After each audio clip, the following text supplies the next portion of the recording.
Andhra Pradesh drone corporation కు AP state fibre net limited నుంచి demerge చేస్తూ నేడు కేబినెట్ లో నిర్ణయం తీసుకోనున్నారు. అనకాపల్లి జిల్లాలో క్యాప్టివ్ పోర్ట్ కు అనుమతిపై నిర్ణయం తీసుకోనున్నారు. AP state media accreditation rules 2025 నిబంధనలకు కేబినెట్ లో ఆమోదం తెలిపే అవకాశం ఉంది. వీటితో పాటు సాగర్ లెఫ్ట్ బ్రాంచ్ కెనాల్ కు రిటైనింగ్ వాల్ నిర్మాణానికి ఇచ్చినటువంటి ప్రతిపాదనలకు ఆమోదం తెలపనున్నట్లుగా తెలుస్తోంది. 100% రాష్ట్ర యాజమాన్య హక్కులు కలిగిన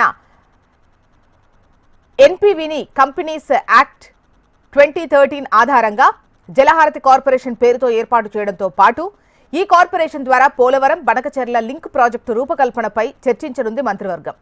వరద నీటిని గోదావరి ఇతర ప్రాజెక్టుల్లో ఎలా వాడుకోవాలి అనే దానిపై చర్చించి నిర్ణయం తీసుకోనున్నారు.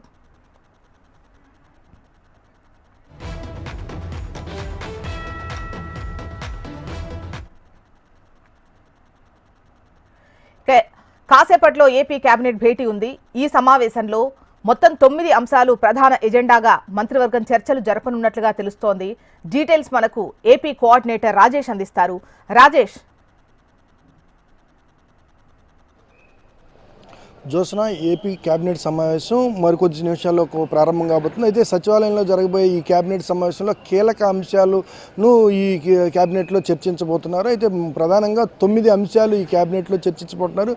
డ్రోన్ కార్పొరేషన్కి సంబంధించి AP state fibre net limited నుండి డిమర్జ్ చేస్తూ కేబినెట్లో నిర్ణయం తీసుకోబోతున్నారు. అదేవిధంగా అనకాపల్లి జిల్లాలో క్యాప్టివ్ పోర్టుకు సంబంధించి కేబినెట్లో నిర్ణయం తీసుకోబోతున్నారు. పలు రకాలైన అంశాలతో పాటు ప్రధానంగా రాష్ట్రంలో 3 స్టార్ హోటల్స్ సంబంధించి పారిశ్రామిక అభివృద్ధికి బార్ లైసెన్స్ ఫీజుల్లో కొంత రాయితీ ఇచ్చి రాష్ట్రంలో 3 స్టార్ ఆ పైన ఉన్న హోటల్స్కు రేటింగ్స్ ఉన్న హోటల్స్కు బార్ లైసెన్స్ ఫీజుల విషయంలో కొంత వెసులుబాటును కల్పించే యోచనలో ఈరోజు కేబినెట్ సమావేశంలో నిర్ణయం తీసుకోబోతున్నారు.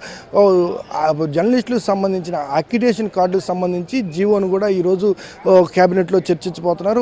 కీలకమైన అంశాలు అన్నింటినీ కూడా ఈరోజు 9 ప్రధానమైన ఈ అంశాలను చర్చించబోతో పాటు నాగార్జున సాగర్ లెఫ్ట్ బ్రాంచ్ కెనాల్కు రిటైనింగ్ వాల్ నిర్మాణానికి ఇచ్చిన ప్రతిపాదనకు కేబినెట్ ఆమోదం తెలపబోతుంది. దాంతోపాటు జలవనరుల అభివృద్ధి శాఖకు సంబంధించి 100% రాష్ట్ర యాజమాన్య హక్కులు కల్పించే విధంగా ఈరోజు జలహారతి కార్పొరేషన్ పేరుతో ఏర్పాటు చేయబోతున్నారు. దీంతోపాటు ఈ కార్పొరేషన్ ద్వారా పోలవరం బనకచెర్ల లింకు ప్రాజెక్టు రూపకల్పన, వరద నీటిని గోదావరిలోకి మళ్లించే విధంగా తీసుకునే అంశాలకు కావాల్సిన నిర్ణయాలను కూడా ఈ కేబినెట్లో తీసుకోబోతున్నారు. ప్రధానంగా ఈరోజు తీసుకోబోయే